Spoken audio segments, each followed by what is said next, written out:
I want to talk about our two would-be champions. Okay. The pair of them, as I mentioned a moment ago, once again, just in a completely different category to the rest of the grid. On lap 11, Hamilton and Verstappen were reported as being about 2 to 2.5 seconds a lap faster than the rest of the grid. Hamilton obviously finished 25 seconds ahead of Verstappen, and it was another half a minute from Verstappen to Alonso in P3. Now, I'm not one to hero worship. I don't revere F1 drivers like gods. And in case it wasn't clear enough, I don't have any personal stake in who takes the title at the end. May the best man win, as far as I'm concerned. But I'd be foolish not to feel very, very grateful to see the quality and commitment of these two drivers and their teams on track at the moment, because they are unreal. It is unreal to see them that far ahead of everyone. Even Mercedes said after the race that they didn't kind of understand how they and Hamilton were so much faster. So that was really incredible. It's just a reminder of the quality that we've got on display here.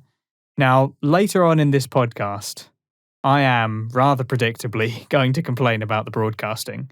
Oh, goodness. It wasn't all bad news, though, because there was one shot that I really loved that tied into this sort of incredible display that we saw from the top two drivers. As they were talking about the comparative pace to Lewis and Max and the rest of the grid, there was a camera pointing down the main straight just as Max had reached turn 1, and this is on lap 15 or something. And instead of cutting away immediately, lest we not be immediately gratified, the shot zoomed in and lingered on the end of the straight, waiting for the next car, which must have been Alonso at the time, to come around that final corner. And it stayed there for some time to illustrate just how big that gap already was. It was possibly the longest shot of the entire race. It just lingered on that straight, and you're just waiting. You're like, where's the next car? Where's the next car? This is how big the gap is already. I loved that. More of that, deliberate, thoughtful, artful. It tells a story, like you just said, Exactly. artful. Yeah. More of that, please. More of that. But moving back to Max and Lewis, though, Shane, you've obviously said that you're a Hamilton fan. Did you at any point accept that it was maybe Max's year, or have you kept the faith throughout, so to speak? As much as I'm a Hamilton fan, and I am, I love this championship. I love him being challenged and having to work for it. So for the last couple of races where he's had this deficit and he's slowly clawing it back, I think is going to build for this fantastic finale. Hopefully, fingers crossed that nothing goes wrong next race, and one of them doesn't win it by accident or by default, that we go down to the final race and get this fantastic battle. It's strange, isn't it? Because Mercedes have really turned a leaf. And I was talking to my friend about this, how actually 4 races ago, you would have been silly to say that Red Bull weren't in this championship, because they looked like they had the stronger car, the stronger package over qualifying and race. And all of a sudden, Brazil comes around and Mercedes chucking this new engine, which I know is only, a handful, it's a tiny amount,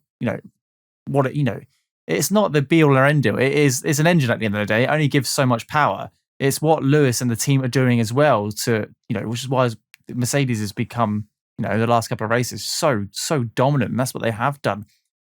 But I did not expect to see, a new engine in Brazil for Lewis to go from the back of the grid to first over 3 days, and now another engine, but an old engine in this race, and him start from the start and lead by the amount he did. And yes, he was being chased by Verstappen, but he just had the pace. Wherever Verstappen got closer, Lewis just pushed out a little bit by a little bit. And it was it's crazy. It really is crazy how far these teams are pushing it.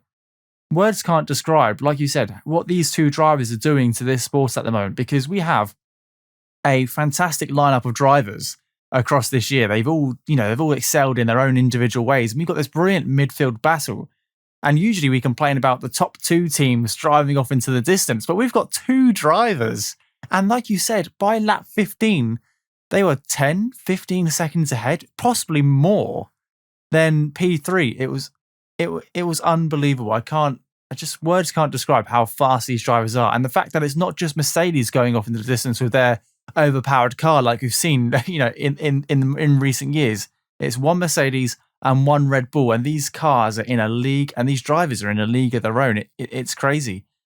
As much as did I lose faith a little bit, but you can't rule them out now. I know there's still a deficit, but actually they could be. If Lewis wins the next race and gets fastest lap, they'll be going into the final race on equal points if Max finishes second in next week.